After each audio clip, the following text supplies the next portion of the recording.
So 21st Century Breakdown is the name of the new album. What is the 21st Century Breakdown? What does that mean?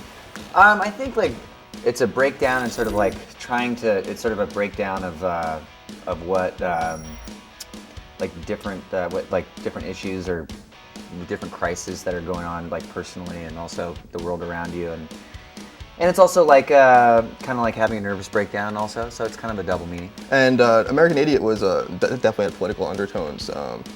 And does this album also have a political undertones as well?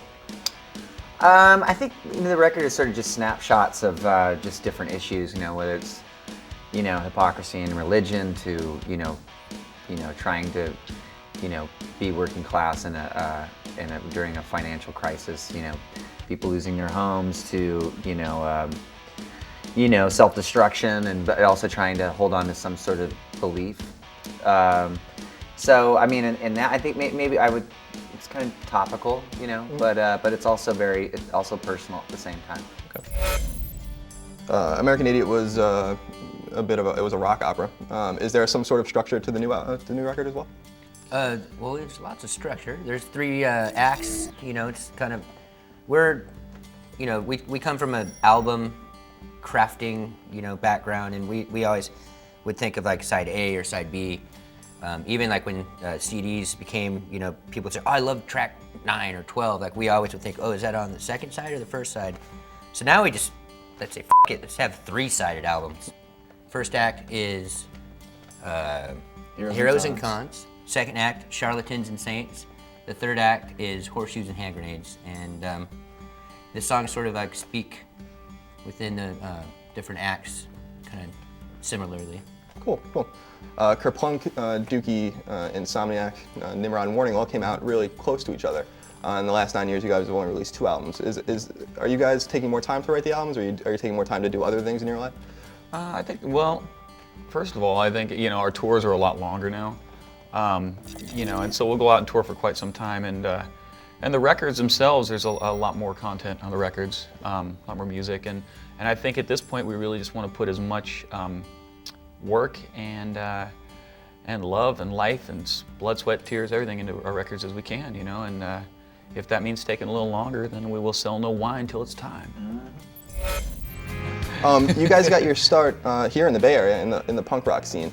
Do you guys still consider yourself a punk rock band, or is it important for you to even classify yourselves at all?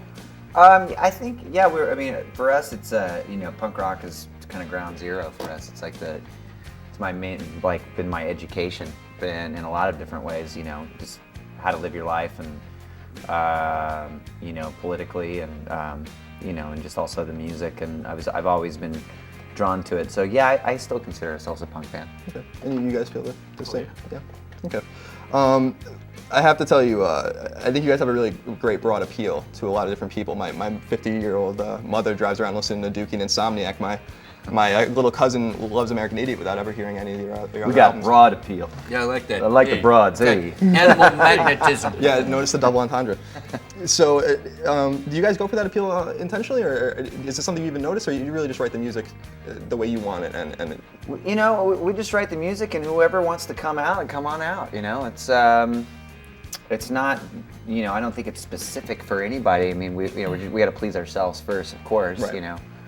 But I think it's just, anybody and everybody that wants to buy the record. So, I mean, it's great. I think we have fans that date back to like Kerplunk and, and then we have, fans that go Dookie, and then, some fans that were like, 14 when American Idiot came out, and they're now 18, 19 years old. Now they're we're watching people grow up and vote and become alcoholics and so it's great. It's like literally it's all ages.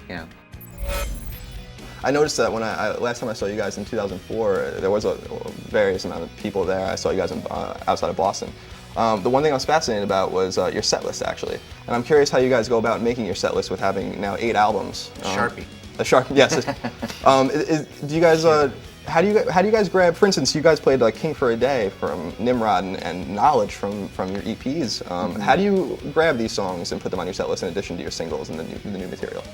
It's getting harder every album. Yeah, I think, what we did recently was we we kind of go up and don't have a set list in the beginning, and we kind of just throw stuff around, and we just start taking requests, and I think you start to see how songs blend. Either it's like a train wreck, and it's like we tried to play 86 the other night, and it was just horrible. It was just That a song train got wreck. 86th.